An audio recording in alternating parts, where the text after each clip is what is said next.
Bonjour à tous. Nous allons attendre 1 minute pour que tous les participants se joignent à nous.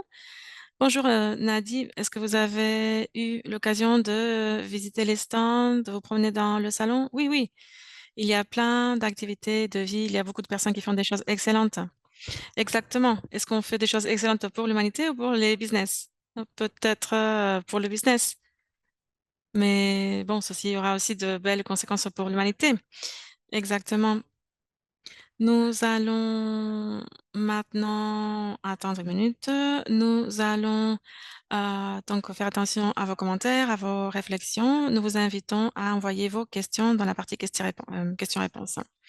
30 secondes et ensuite nous démarrons notre session. Voilà, ceci nous active. Il y a beaucoup d'informations. Vous allez apprendre beaucoup de choses dans cette session avec Nadim. Et je vous rappelle que vous pouvez nous envoyer vos questions, pas très difficiles, s'il vous plaît, dans la rubrique questions-réponses. D'accord. Bonjour à tous. Soyez les bienvenus à cette deuxième session de l'édition No Talks en direct depuis le Salon du Livre de Londres. Avant de commencer notre session avec notre orateur distingué, Nadim, je vais partager avec vous quelques détails, quelques instructions. Pour la traduction simultanée, elle est disponible en arabe et en français. Vous n'avez qu'à cliquer sur l'icône en bas de votre écran et choisissez votre langue de préférence et déterminez votre langue originale. Nous vous invitons à envoyer vos questions dans la rubrique questions-réponses.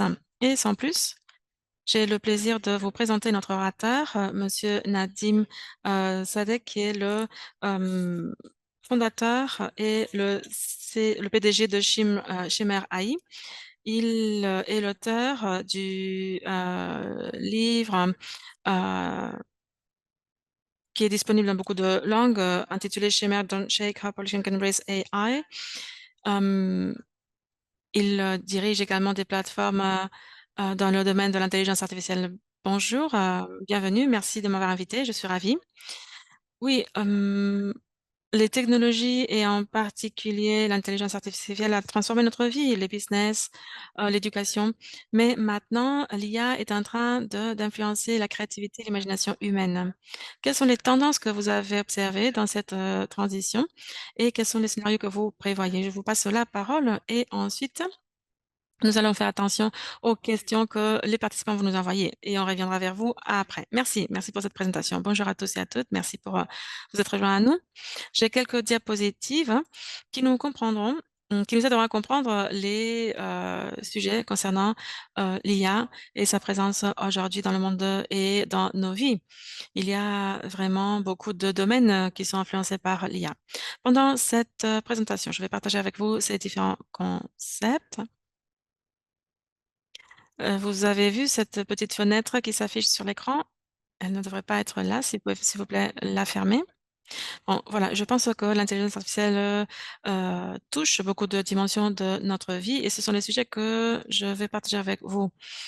Il y a donc le système 1, le système 2, la créativité, la manière dont nous évaluons notre travail et notre valeur, la manière dont l'IA a influencé l'éducation, la citoyenneté en général et finalement dans l'édition également. Et je vais parler de Chimère AI et de l'intelligence artificielle appliquée dans le monde de l'édition.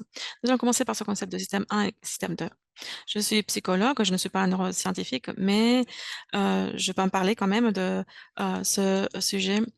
Euh, Nous savons comment on parle qu'il y a de deux systèmes chez les êtres humains pour ressentir, pour prendre des décisions dans le monde. Le système 1 est une manière très rapide de penser. C'est lorsque on comprend rapidement ce qu'on veut dire, quelles sont les paroles qu'on va utiliser. Alors que le système 2, c'est lorsque l'on considère tout le contenu et qu'on prend des décisions plus rationnelles, lorsqu'on évalue le tout plus lentement.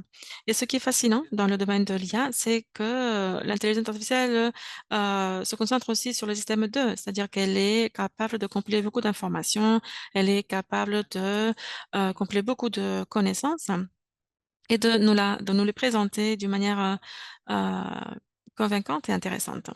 C'est la première fois que nous l'avons vu dans notre civilisation, cette manière de penser, selon le système 2, parce que c'est comme cela que nous, les êtres humains, nous interagissons et nous voyons que l'IA fait ceci en quelques secondes. On lui pose une question très compliquée et elle nous donne, des réponses, très convaincantes, très rapidement. Ceci nous montre que nous ne sommes pas les seules présences sur la Terre qui sont capables de réaliser ou de faire cette pensée analytique et rationalisée. Et nous devons réfléchir sur ce que nous faisons vraiment en tant qu'êtres humains, parce que si l'IA peut faire également ceci, quelle est notre place dans tout cela? Eh bien, je pense que, pour nous les humains, ce que nous devons faire, c'est faire beaucoup plus confiance dans nos instincts. L'une des choses qui s'est produite avec la civilisation, les connaissances, c'est que graduellement, nous avons appris à ne pas faire confiance à nos, émotions, à nous fier moins de nos émotions et je pense que ceci va être rééquilibré. Nous allons donc laisser la responsabilité à l'intelligence artificielle de faire cette, analyse rationalisée et nous, ce que nous devons faire, c'est, nous occuper beaucoup plus de cette intuition et nous devons récupérer un peu ces sensations par rapport aux, décisions que nous allons prendre. Voilà, c'est une tendance, qui sera émergente à mon avis. Je pense que l'intelligence artificielle a également une influence très importante sur la créativité. Dans le monde de l'édition, il y a un certain souci par rapport à comment, ce langage artificiel sera présenté dans la fiction. Est-ce qu'on va perdre une certaine humanité dans nos livres? Disons que, est-ce que ceci va donner lieu à une littérature un peu esthétique? Mais moi, je ne me fais pas tellement de soucis. Je pense que il y a aussi une manière, de voir l'IA comme notre allié. Par exemple, lorsque j'écrivais ce livre, dans une partie, je parlais de l'histoire de l'édition et j'ai essayé de comparer ceci à l'histoire de l'IA. Bien sûr, la chronologie est très différente, mais bon, je me disais: «Quels pourraient être les parallèles entre ces, tablettes, que les, 1 nations utilisaient pour écrire et maintenant les réseaux neuronaux dans l'intelligence artificielle et je ne sais pas, je n'ai aucun ami qui pourrait répondre à cette question et j'ai posé cette question à l'intelligence artificielle elle-même et j'ai demandé: «Quelle est la différence entre les premières tablettes qu'on utilisait pour l'écriture et les réseaux, utilisés pour l'IA?» Et je ne me souviens plus la, réponse, mais elle m'a donné en tout cas une réponse très créative. Donc voilà, j'ai pu intégrer aussi ces informations dans mon texte, parce que c'était des informations auxquelles je n'aurais jamais eu accès, sans l'IA. Donc voilà, je pense que nous allons être stimulés par les choses que l'IA pourra faire avec nous et je pense que nous avons devant nous un futur assez fertile en ce qui concerne la créativité et la littérature. Un autre aspect intéressant concernant la créativité, c'est que, il y a l'humanité créative et ceci, enfin, je le décris dans le livre aussi, mais il y a aussi une créativité, dans les machines et nous devons considérer aussi cette possibilité, même si c'est difficile. Il y a des personnes qui me disent, voilà, dans ma société, dans mon entreprise, on utilise l'IA, mmh et c'est bien. C'est bien parce qu'elle fait ce qu'on lui demande de faire et donc il y a cette notion de domestiquer. On peut apprendre à l'IA à répondre à nos besoins, à nos instructions et c'est intéressant. Je pense que nous sommes en train de faire en sorte que l'IA soit moins créative, que ce qu'elle pourrait être et nous allons apprendre vraiment à configurer l'IA parce que voilà, on peut un peu choisir la température pour ainsi dire. Des fois, on pourra lui permettre de devenir folle, on pourra lui permettre de nous surprendre avec des, réponses très créatives plutôt que de, lui permettre de faire seulement ce que nous on lui demande de faire. Donc voilà, la créativité, elle existe chez les humains, mais aussi chez les machines et je pense que, ce sera une évolution très intéressante de l'IA. Puis un autre, domaine dans lequel, l'IA impacte, c'est ou sur lequel impacte l'IA, c'est notre travail et notre valeur dans la vie. Dans toutes les cultures, la tradition, c'est voilà de grandir, d'avoir un peu de formation, après de travailler pendant un certain temps et puis, prendre sa retraite et ça marche bien pour tout le monde. Je ne dis pas que ce soit pas bien, mais ce qui est intéressant par rapport à l'IA, c'est que peut-être la moitié de notre travail pourrait être fait par l'intelligence artificielle. Alors que pourrait-on faire avec l'autre moitié de notre vie? Est-ce que nous allons tout simplement, doubler le travail? Est-ce que nous allons répéter le travail ou est-ce qu'on va être payé la moitié? ou est-ce qu'on pourra profiter de cette moitié de notre temps, de notre travail pour faire autre chose? Donc, il y a tout un nouvel espace qui va s'ouvrir dans nos vies et ça, c'est grâce à l'IA. C'est l'émergence de l'intelligence artificielle de notre vie qui va nous donner cette moitié de notre temps libre pour faire ce qu'on voudra. Et voilà, ce sera à nous de décider comment nous voulons que la société évolue et notre et le travail le monde du travail aussi, comment nous voulons qu'il évolue. Et puis, il y a une autre chose qui se passe et c'est curieux que ce soit moi qui le dise. Je pense que, au fur et à mesure que les personnes vieillissent, Mmh, les personnes ne sont pas toujours, actualisées, par rapport aux dernières, technologies.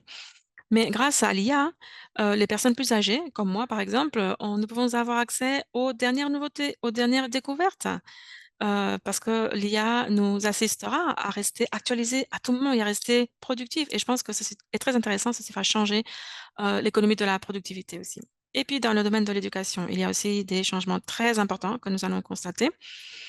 Vous savez, l l'intelligence artificielle dans le passé, elle n'était pas, très puissante et à ce moment-là, nous, évaluons la sagesse, les connaissances des personnes sur la base des, connaissances que les personnes pouvaient garder dans leur tête. Et puis la manière de pouvoir accéder à ces informations.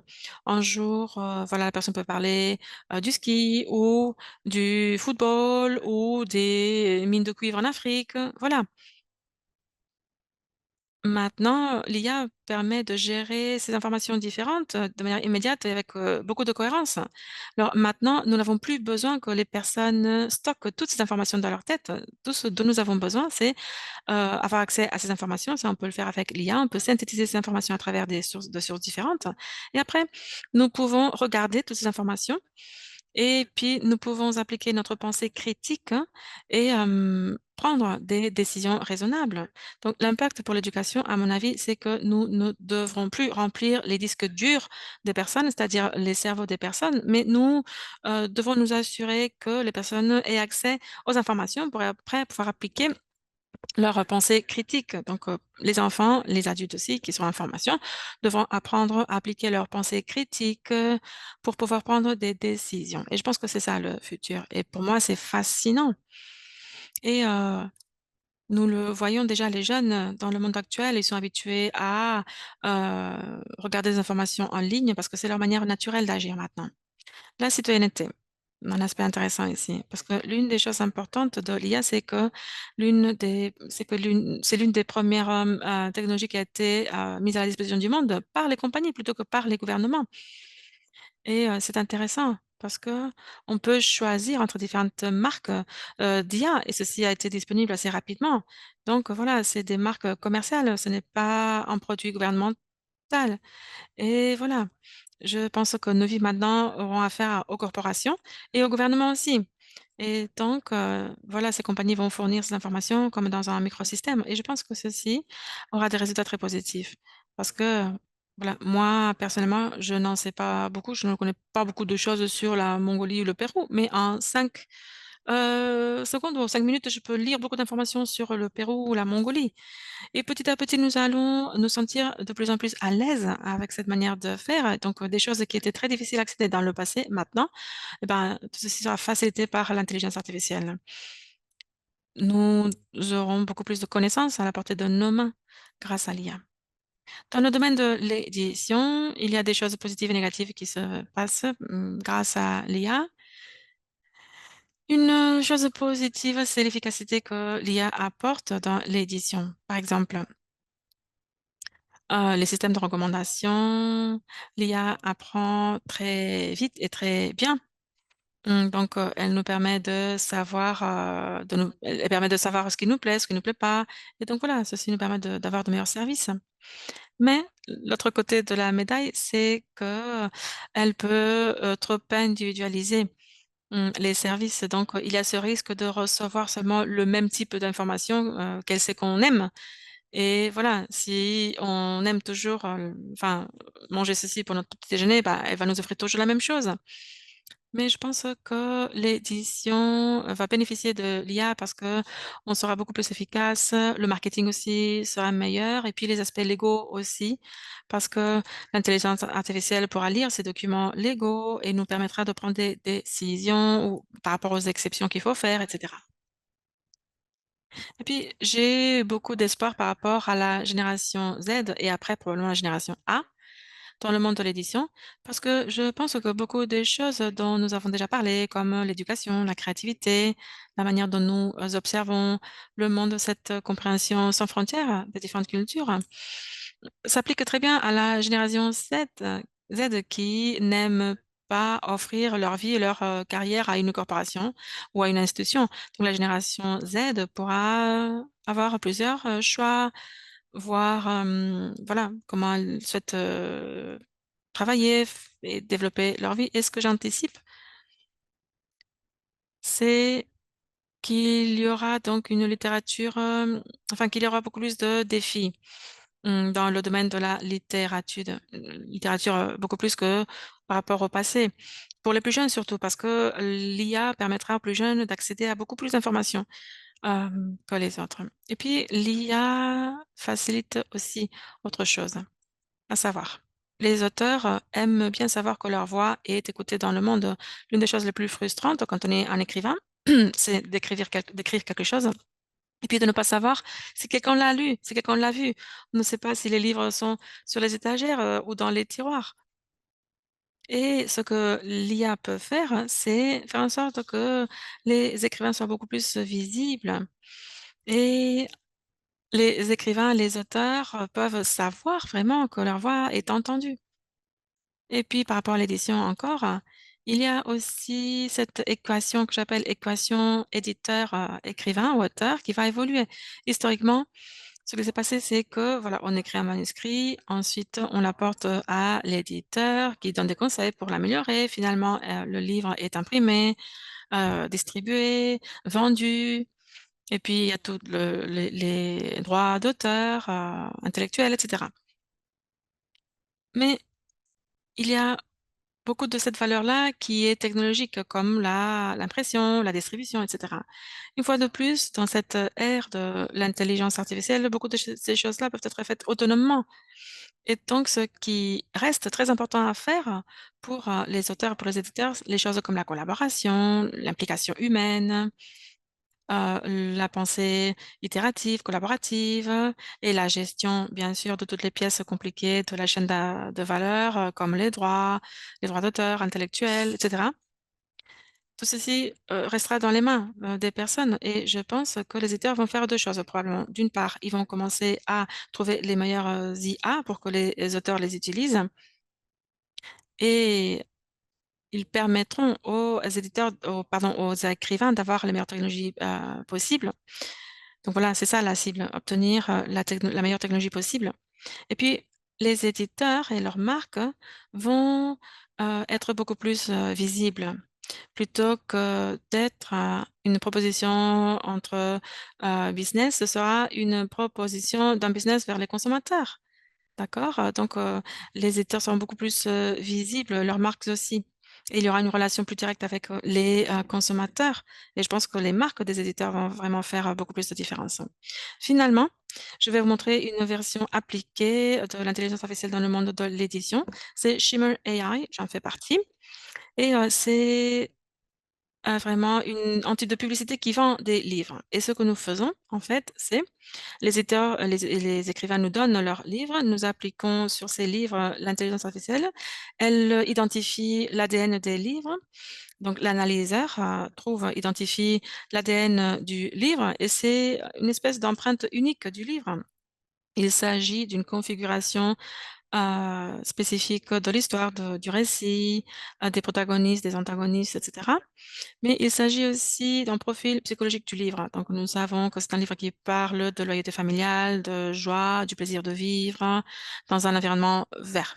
Voilà, ou en truc en histoire, pardon, psychologique, émotionnelle et puis on prend ceci et on le donne à une autre partie de la machine et on lui dit: «Voilà, ça c'est dont le livre s'agit. Maintenant, crée, la publicité appropriée pour transmettre ce message». pour faire passer ces concepts. Et le générateur, cette partie de la machine, crée la publicité pour ce type de contenu. Et après, une fois qu'on a cette publicité, on doit la montrer. Et là, c'est le déployeur, la partie déployeur de la machine qui rentre en jeu. Et voilà, c'est donc cette publicité qui est rendue disponible au public, donc le méta-environnement, Pinterest, Amazon, TikTok, Reddit, partout, partout. Hum, Et les bénéfices de se faire, ici vous avez des exemples de certaines publicités qui ont été produites. Alors, le bénéfice, c'est que les éditeurs qui souvent ont tout un catalogue de titres hum, qui sont bien vendus ou moins bien vendus, qui n'ont jamais été promus, et ben maintenant ils peuvent en faire la promotion d'une meilleure manière. Ils peuvent en faire une meilleure publicité. Les écrivains sont mieux reconnus parce que tout le monde a accès à leurs livres et les connaît mieux. Et puis aussi, les lecteurs reçoivent des publicités de livres qui vont probablement aimer parce qu'ils correspondent à leur profil. Donc voilà, c'est comme cela que je pense que l'IA est rentrée dans notre vie. Et bien sûr, en mars 2024, la donne sera différente qu'en avril 2024. Mais en tout cas, ce sera très intéressant. Merci. Merci Nadim pour cette présentation tellement intéressante. Nous avons des réflexions et des questions de notre public. Beaucoup de questions concernant la manière dont l'IA euh, va toucher et impacter le monde de l'éducation parmi d'autres. Dans le paysage technologique actuel, le fait de comprendre les différentes connexions avec le public est très important. Nous savons qu'on fait ceci à travers les réseaux sociaux, etc. Alors la question c'est comment l'IA peut aider les créateurs à mieux comprendre et à mieux connecter avec leur public? Eh bien, je pense que la solution chimère que je viens de décrire est un très bon exemple, même si je ne veux pas parler que de ça, mais c'est un très bon exemple parce que voilà, l'IA ouvre le livre et le montre au monde entier d'une manière très intéressante, très séductive, très intéressante. Et voilà, dans des formats différents. L'IA peut créer donc des vidéos, des clips. Voilà, je pense que ceci permet de transformer les mots dans une réalité de manière différente. Oui, très bien. Vous avez parlé de toutes les considérations, des peurs autour de l'IA. Il y a beaucoup de personnes qui craignent aujourd'hui que l'IA pourra remplacer la créativité humaine. Non seulement l'automatisation dans les emplois, mais aussi il y a des personnes qui peut être en danger pour la créativité. Il y a d'autres personnes qui voient que c'est le contraire, que l'IA va renforcer la créativité, va faciliter la créativité humaine. Eh bien, je pense que l'IA est un allié fantastique. C'est un compagnon, en fait. Et nous devrions l'utiliser pour nous inspirer. En fait, je vous invite à jouer avec l'IA. Et je pense que nous ne devons pas trop prendre au sérieux l'IA. Bien sûr, il y a des choses sérieuses qu'il faut considérer autour de l'intelligence artificielle, mais quand nous l'utiliserons, nous devons essayer de nous amuser avec. Par exemple, je veux écrire une histoire sur un cheval. Quels seraient 10 scénarios potentiels intéressants? Eh bien, par exemple, un scénario serait donc le cheval qui est dans le désert. D'accord, mais que se passerait-il si ce cheval retrouve un oasis ou de l'eau? Voilà, que se passerait-il? Donc voilà, l'écrivain peut développer cette histoire avec l'aide de l'IA. Voilà, le cheval dans le désert avec la stimulation de l'eau. Voilà, on peut jouer avec l'IA de cette manière. Et je pense que c'est vraiment un stimulateur fantastique pour notre créativité. Très bien. Quelles sont certaines des idées incorrectes ou fausses autour de l'IA et comment vous pourriez clarifier ces mauvaises interprétations? Eh bien, je pense qu'il y en a, oui. Il y a des personnes qui pensent qu'il y aura des tonnes de livres mal écrits. Et oui, ça, c'est une possibilité, euh, que ce soit des livres écrits par l'IA ou par des personnes qui utilisent l'IA. Mais bon, je pense qu'au final, la solution la plus simple, c'est de toujours garder l'humain au centre. Et si c'est votre frère, votre sœur, votre mère, enfin, montrez votre travail. Hem, ne soyez pas un peu, trop ébloui par cette interaction avec l'IA.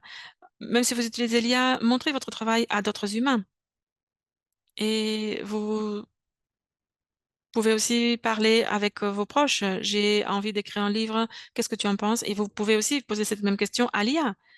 Donc, vous voulez dire qu'on peut toujours faire partie de ce processus? Exactement. Nous avons des questions sur le futur. D'après vous, quelles seront les possibilités les plus intéressantes que l'IA va nous offrir dans la prochaine décennie? Ah, clairement, décennie. Oui, comme je l'ai déjà dit, je pense qu'il y aura beaucoup de changements dans nos sociétés. Moi, j'ai une vision plutôt positive. Il y aura beaucoup plus d'interactions, nous allons mieux nous comprendre les uns les autres. Je pense que l'éducation va changer également. Nous allons arrêter de remplir les têtes des personnes avec des contenus, avec des informations. Et je pense que nous allons nous amuser, beaucoup nous amuser parce que nous allons créer des manières différentes de nous divertir, de nous amuser, de créer du contenu. Et nous l'avons vu avec OpenAI, nous pouvons maintenant créer des clips, des vidéos très bonnes. Et avant, il y avait beaucoup de personnes qui ne savaient pas comment créer des vidéos.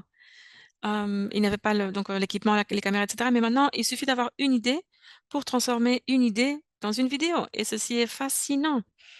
Il y a beaucoup de choses qui empêchaient la créativité des personnes parce que si elles n'avaient pas les équipements, elles ne pouvaient pas créer. Mais maintenant, il suffit d'avoir des idées pour pouvoir créer. Et donc, je pense que nous allons constater et nous allons identifier du talent qui avant ne pouvait pas être reconnu. Oui, quelles seraient les principales conclusions pour les éditeurs jeunes ou pour les écrivains jeunes qui souhaitent rentrer dans cette technologie, dans cette industrie avec toutes ces technologies qui sont maintenant à notre portée? Eh ben, j'aimerais que ces jeunes professionnels euh,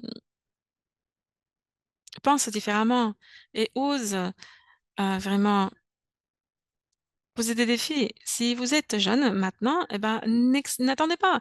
Vous ne devez pas attendre jusqu'à ce que vous aurez plus d'expérience ou plus d'éducation. Vous avez tout ce dont vous avez besoin et amusez-vous déjà dès maintenant. Allez-y. Très bien. Parfait. Je vais vérifier. Oui, une autre question. Comment voyez-vous en fait le futur du contenu? Est-ce que vous voyez de nouvelles tendances au niveau des tendances? Est-ce que vous en avez déjà identifié des tendances dans le domaine des contenus?